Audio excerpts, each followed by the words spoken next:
Good morning. This is Kathy from Getting Chatty with Kathy, and I just want to welcome you all today to the show. And today we have a lovely friend of mine on. Before I tell you who he is, I'm just going to give a brief explanation of him because he's such a bright ray of sunshine. He is Mr. Extraordinaire. He is a social butterfly for sure. He is a great organizer, the best attitude. He advocates for the homeless and people that need help. And he brings my kids candy whenever he comes over, and my kids just love him. So this, my friends, is Chris Grosy. Oh, well, good morning, and thank you for the lovely introduction. If you could see me, I am blushing, red through this fake and bake tan I got going on from being on holidays 3 months ago, but didn't want to lose it. It looks good though. Oh, well, thank you. Yes, no, I'm excited to be here, and thank you for inviting me.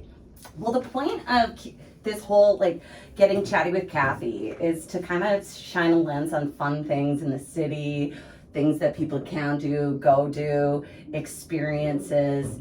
And you and I both have experienced something that actually made us fall in love with Regina, I think, more. And I think it gave us a perspective that is so important living here, because it gives me a sense of this is where I'm supposed to be. And so what Chris and I both did, coincidentally, really close in time, but not overlapping, unfortunately. Darn it. Yeah. We both were English teachers in Korea. So with that, we are going to start with our stories, because it was probably, for me, my highlight of my life. Number one experience I did. I'm so happy, and it was very uncomfortable at first, and it turned out to be a game changer. So I want to hear about you though. So tell me how you got to decide to go to Korea. I imagine, were you just finishing university rather? Where were you? Oh my gosh, it's such a, myself too, it has been the number one highlight and experience of my life too, that really helped and shaped who I am today. And at that time, I was finishing university, and to backtrack a little bit, when I first went to university, I went for a couple of years, and I didn't know what I really wanted to do, and I then decided to take a year off. And then with that, I worked, and then I ended up moving over to Ireland for a 9-month stint as well. Well, let's get the Irish accent out. Oh, yeah. I love it. And I do have a funny accent to this day from living over there and being an expat over in Korea for 4.5 years. When you drink, it starts to come out a little. It's the best. Oh, I've got a great lilt. And so when I went back to university, I had convocated. I was working in Cypress Hills for the summer, and I came back to Saskatoon in August to go say hello to friends, and also pop in at the university to one of my university profs that was a mentor. And as I was walking through the university, up on the wall in the arts tunnel, there was this poster that had a pull tab that said, "Want to teach English in Korea? Call Mike at this number." So I pulled the tab, and then I gave it a call, and Mike ended up being from Edmonton. However, I didn't speak to him. I ended up getting his grandmother, and she's like, "Oh no, sorry, but he's in Korea right now doing recruiting, but I can give you his hand phone." And at this time, cell phones weren't that common. I'm like, what's a hand phone? We're talking 2008. 2002, okay. Yes, and so hand phone is a mobile phone, and so she gave me his digits over there. Then I gave him a call, and then all of a sudden by Thanksgiving weekend, my parents drove me to Calgary. I had $426 in my pocket and a mountain of student loan debt, and went. But how I picked Korea was actually working at Cypress Hills. At our friend's cabin, I ended up spinning the globe, and my finger landed on Korea. Are you kidding me? I'm not kidding you. And That's how you made this decision. That's how I made the decision. So I quickly went on at the time the interweb, and they had like the dial-up explorer. Half an hour later, it shows up. Yeah, and it finally showed up, and it was like the things I knew. They eat kimchi. There was a war and spoke Korean. Other than that, I knew nothing. And then afterwards, I found the tab to the university, and yeah, I went from literally just landing the finger on the globe. You let that spin be your fate. I did. Leaned into it. So do you think that you were supposed to hit Korea then? Oh, 100%. I do too. Yeah, and my personality too. I'm very outgoing, flexible, and adventurous. Yes. You definitely could lean into any environment and like embrace it, I think. Oh, 100%. So you get to Korea, your young 20 self, and you're teaching English, I'm assuming? I am teaching English, yeah, to middle school students for the first contract that I did. And what was a contract? Because some people might not get that lingo. So a contract is a teacher's contract for 1 year, and what they will do is they pay for your flight and accommodations there. Yes. And when you finish a year, you will get a 1 month salary bonus. Yes. And then usually, if you want to renew, they might give you a salary increase. Definitely. And you negotiate that. Get another flight to somewhere sometimes. 100%, yeah.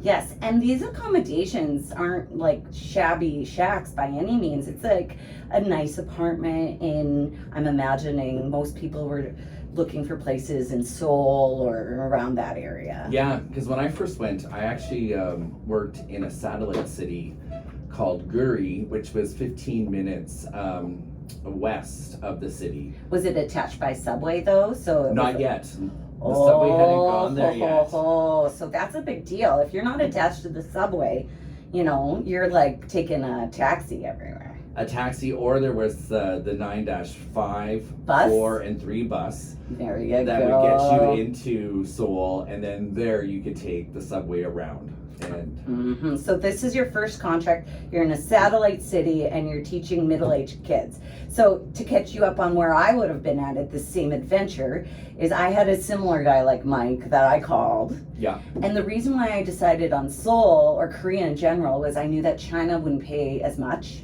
Me too. And I needed somebody to pay for my airplane ticket to get me there because I had no money. I had just finished school too, and I had a mountain of debt, and I sold my car. I remember that was a big deal to be like, peace out, like I'm for reals doing this. And I went. And I remember on the flight there just drinking and being like, what have I just done? Like I've sold everything on this plane ride to teach English. I at the time had a business degree, so I didn't even know how to teach. And I didn't really even care to talk to lots of little kids. So I was like, what have I gotten myself into? And then I landed in Ulsan, not Ulsan. Is that the airport? I'm forgetting what the name of the airport. Incheon. I landed in Incheon, and then I went all the way down. It was connected, but it was still like a 30-minute ride to get to like Seoul proper or like Itaewon or wherever you wanted to like hang out. Yeah. So when I landed, I had to share my apartment with somebody, but it was really nice. We had laundry and everything. And the school I taught quite a lot, I felt like at the time, because I didn't know better. How about your first couple months in there? Let's talk about that, because that's intense. Well, even too, when I got picked up, I didn't get picked up by Mike either. I got picked up by one of his colleagues' assistant who was Korean, this lovely woman. And she took me out to Grosy, and I was actually starving from the flights. I imagine, jet lagged. Yes, and so she took me to, which is actually now one of my favorite dishes, is dak galbi, which, as you know, is delicious. It's this chicken dish with like these thick rice noodles and cabbage, carrots, and this amazing sauce, and you eat it in a leaf with rice and. We love Korean food, so maybe we should Machisayo. Machisayo, delicious. And so I eat it, but it was super spicy, and my face just turned red like a lobster. Yeah, different level spice there for sure. They put it in even kids' food. Yes, 100%. And so we do that, and then she takes me to my apartment. I actually had a single apartment. It was quite tiny, but it was lovely. The bathroom was amazing. It was all like marble tile, but no shower. But the bathroom itself was a shower. It's like a 3-in-1. Oh, right. So that is a common thing. That was how mine was too. And did you wear shower shoes? Yes, 100%. Yes, the shower shoes were a weird thing. They were really hard plastic ones too, though. Not comfortable. Not comfortable. No. No, it was a trip to figure that one out. Did you also have like the toilet right beside the shower so it would get soaked? Yes. That was always pleasant. Yeah, 100%. I may have actually taken a picture of me showering while taking a poop. 100%. How did I know? Oh my goodness, I'm saying things on live air. I have to remember. Yes. So we've now acclimatized for about a month, and have you made any friends? Tell me this. This is a big deal. Like, where do you go? You don't speak the language of people. You're 30 minutes away from maybe a location where you know that people that are, foreigners might be. Yeah. Because, sidebar, Seoul has a district called Itaewon that most foreigners gravitate to. Definitely. It's really the melting pot of Seoul, where you have also the army base and all these different countries. Burger King. Yes, Burger King. And I still love it to this day. Oh my God. But no, I was really fortunate. So when I got to the apartment and the recruiter gal left, I left my apartment door open because I knew another foreign teacher lived in the same building, and she ended up being on the floor above me. And fortunately, she came down and knocked on the door, and her name was Mel, and she was from New Zealand, lives in Australia now, but said, okay, I'm Mel, pick up, let's go, we're gonna go meet some friends. And so then we get into a taxi and go over to this friend Kate's place, and there was 12. Was Kate New Zealand? Yes. With long blonde hair and blue eyes? Dark hair and blue eyes. Oh, a different Kate. Yes, there's a lot of I know Kates. a New Zealand Kate. Yeah. Weird. That There is wouldn't have weird. been a lot of them there. No. And so there was 12 of them. Oh, And I love people that. were from like Ireland, the States, the UK, New Zealand, Australia, and Canada. And that really cemented my experience going forward. But what they did, and I was hungover, they had soju, which is like the local delicacy of vodka drink that they all pound back over there. Nail polish, remember. Yeah, it's really good cold though. Yeah, it has to be with Coke. Icy soju. And so we just got to know each other. From there, then we went to what was known as the expat bar, the Red Dog. And from there, that was our local pub for the next couple of years. I did a couple of years there under that contract. You kind of create your own little network of family. You really do. And these friends are friends that I still have today. When we all ended up leaving Korea at different times, because I was there off and on for 4.5 years, we would meet in different countries where, if we could, where we were localized, like in Thailand. Some are still teaching there today, and in Hong Kong as well. And yeah, you just have this Network now. Network and this extended family, and we still keep in contact. That's where social media is a positive influence and a connector to stay involved in each other's lives. I remember when I was there, Facebook had just started when I got home. So it was just the perfect opportunity to kind of snag those people who are still on my social media, and some even came to my wedding. Now, one of the best things that happened recently was you actually connected with somebody that I was friends with in Seoul, because there was a mutual friend here that got married. Yes. Like, nothing brings me better joy than when like some people that I met on the other side of the world come to Regina and meet other friends of mine here, and we all have this like ability to connect because of that experience, and we all kind of like get each other. Because I think people that are willing to go away for a little while and just explore, you're cut with a different kind of cloth sometimes, and you kind of want to have that curiosity to life that you can't just lose. It's always with you. Oh, 100%. I mean, you realize that people are just people, and these shared experiences and opportunities that you delve in and take that risk, and knowing that life's full of risk and opportunities, and if carpe diem, seize the day, and to have the kahunas to just trust yourself, and I don't know, trust the universe, to go out and know that you can experience all of these things. And even though we're have all these positive moments too, but through positive moments you have these challenges that you need to overcome, and that's what makes life so special. Well, and I feel like it gives us growth, of course, but it gave me a different sense of patience traveling. If I look back at myself when I was like 18 or 17 even, I went on a school trip. We went to Italy, and I caught a cold, and I felt like SHIT. And I whined, and I wasn't the best traveler because I didn't have my food from home, and the pizza wasn't the way I wanted to, right? You spend a year abroad, you get tough. You figure out, like, things don't need to be the same. I don't want them to be the same. I want them to be different so I can experience them. And I think you get a different sense of patience because of, for example, lineups. Oh, I figured out at one point, like, I bet you that Koreans themselves probably spend about 20% of their lifespan in lineups. So no wonder people are pushing people when you're in a line, because if you're waiting, let's get done this quick. Whereas here, we're a little more casual with the lineups. It's total different lineup culture.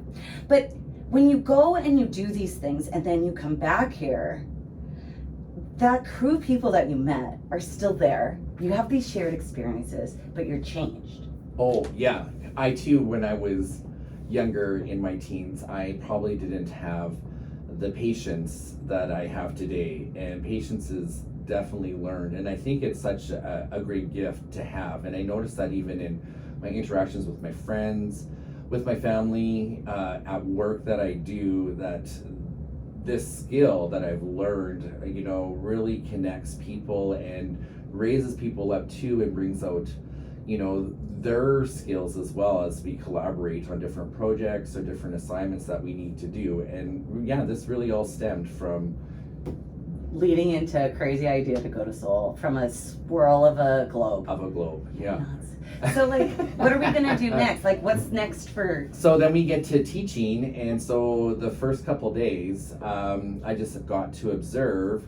And then after that, I dove right into the classroom, and I bet you the kids loved you.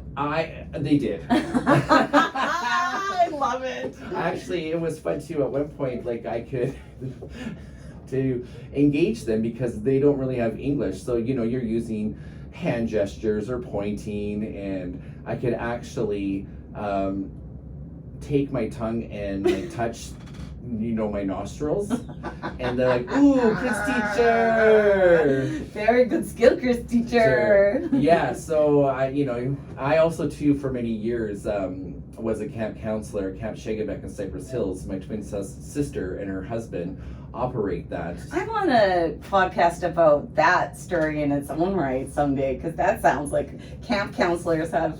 I'm sure lots of good stories. Lots of good stories. Yeah, actually, about 12, 13 years ago, I was on CTV Morning Live and did a stunt for fundraising because they needed a whole new mess hall. So we could dig that through the archives one time. Oh my gosh, that would be amazing. I can only imagine.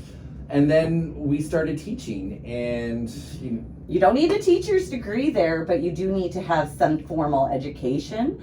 And then, did you have a side teacher that helped you? Like, I had an English, like a Korean English teacher, and then myself. No, in my first contract, because we worked for American Language Institute. So this academy, and private academies are called Hagwons. So you need, a professional degree of some sort to work there. However, you wanted to work in the public school system, you then also needed to either have a teaching degree. So most of the students in Korea, on top of public school, they go to Hagwons, not just for math, for reading, writing, science, writing, everything, sports, writing, old Chinese, like science, history, all of it. Yeah, school's not enough. No, right? And then in the summertime, actually, when they were on breaks, they actually had summer school. And so we had to work extra hours during that summer through the school day because we took a lot of the high school students. So you got like a good job right off the hop. See, I was in a Hagwon and you were in public school. And then the next step up would have been working at a university. No, I was in a Hagwon first. First, then you Yes. realized soon this is where it's really at, because those were good jobs. And then I also had a friend that worked at a university teaching English, and that's where it was really at, because then they got these huge breaks and it was Yes. quite elaborate. So those of you who are thinking about it, go for university if you can first, then middle school, then Hagwon. Not that the Hagwon isn't good, it's very good crash course on teaching, for sure. Yes, because a lot of the teaching contracts that do come around today is for kindergarten classes and elementary. Get your feet wet in there. Yes, because I ended up working for Canada International School and developed their kindergarten curriculum. Really? And how that came about was Korea, they actually have 3 years of kindergarten. And so there was like, right off the hop, age 5, and then But that's Korean age 5, so let's just remind people that's like plus 1 year sometimes. yes, and then the next year where they have some experience, and then the last year's either there was 2 classes where you had gone through the program or you are 7 and have no English. And so that was the class I had. And the class name was Maisie. They did it all after cartoon characters. And in order to connect with them, they had English names, but some of them didn't even know why they had that English name. You weren't supposed to use Korean in school, but I did with commands like Anjeyo, which means sit down, and for directions, so that helped them. Win check on check. Yeah, wenchok, Chin-chin. left, right, chin chin, straight. Oh! When we're driving in a taxi, directions, yes. Yes, that's exactly what it is. I could never remember my address because there is no addresses there. No, and even Koreans just direct taxis by going left, right, or straight. Those are the 3 words you really needed. Anyways. Yes, and Wangjeonsil. I'm like, Odi, Wangjeonsil. Is that stop? No, where's the washroom? Oh, that's a good one too. Yes, because Wangjeonsil is really hard to say. Yeah, it probably didn't. It doesn't roll off the tongue. No. But then with these kids, then I started to incorporate music into their lessons because I can play the piano a bit. And every month they had to do an event with the school. All the classes would either do songs from like pop songs or whatever. That was and learn. huge. That's a great way to learn the language. It was, and so mine, I decided, no, we're gonna do the songs together, and we're gonna write the music and play and sing. Wow, I love that. And then I just added They that. owned it then. They totally owned it, and then it just developed further and further, and then by the end, like that grade kindergarten class ended up speaking and writing at a grade 3 level. Because you were engaged. They were, and everyone, Loved it. They loved it. I hate tooting my own horn. Choose your horn. It's okay. No, but it really was. As I saw it evolve and grow, I realized, wow, what an impact in how they could learn so quickly and enjoy it. And even the parent-teacher conferences that we would have come in quarterly, some of the parents then were also struggling, and I had initially a sociology and psychology degree background, and so you end up doing, like these parent conference counseling, and then by the end we have this grand, kindergarten ceremony and End of the year. And so there's a big event, with the whole school, and then we had wrote a song and we sang it, and it was beautiful. And then each teacher was giving each of their kids their diplomas, and my class was in the middle, and so the parents then actually say something back to the teacher, thank you for teaching, while the kids and the parents wrote this speech together.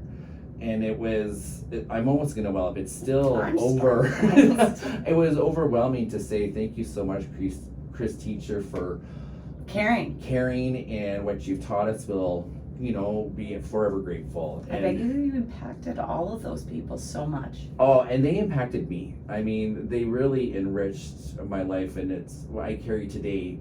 And then what was funny was afterwards, the next teacher comes up and he's like, he had one of the advanced classes, and he's like, well, I How don't know how do you? to top that. And you're just embarrassed. No, don't be proud. Oh, it is one of my true accomplishments that I did it.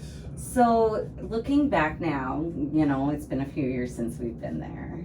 Would you do it again? Would you do it differently? Like, best thing, I worst would thing? I would love to go back and do it. I mean, originally at one point, I contemplated on staying and when Making a life. starting my own hogwan, and at that time, looking into it, the ownership regulations and rules with the Korean government were quite different in visas, and you had to have. It's not so simple. No, it wasn't. It was 50-50 ownership. Yeah. But I remember that stuff. That was crazy. Yes, and then actually 3 years after it had changed, but then my life changed, and I Different path. and Wasn't came meant to to be. Regina, and that's how we're from that we're having friends. this. We're friends. We're having this conversation now on the air. And we can celebrate, leaning into something that wasn't not the most comfortable, but it definitely gave a great reward.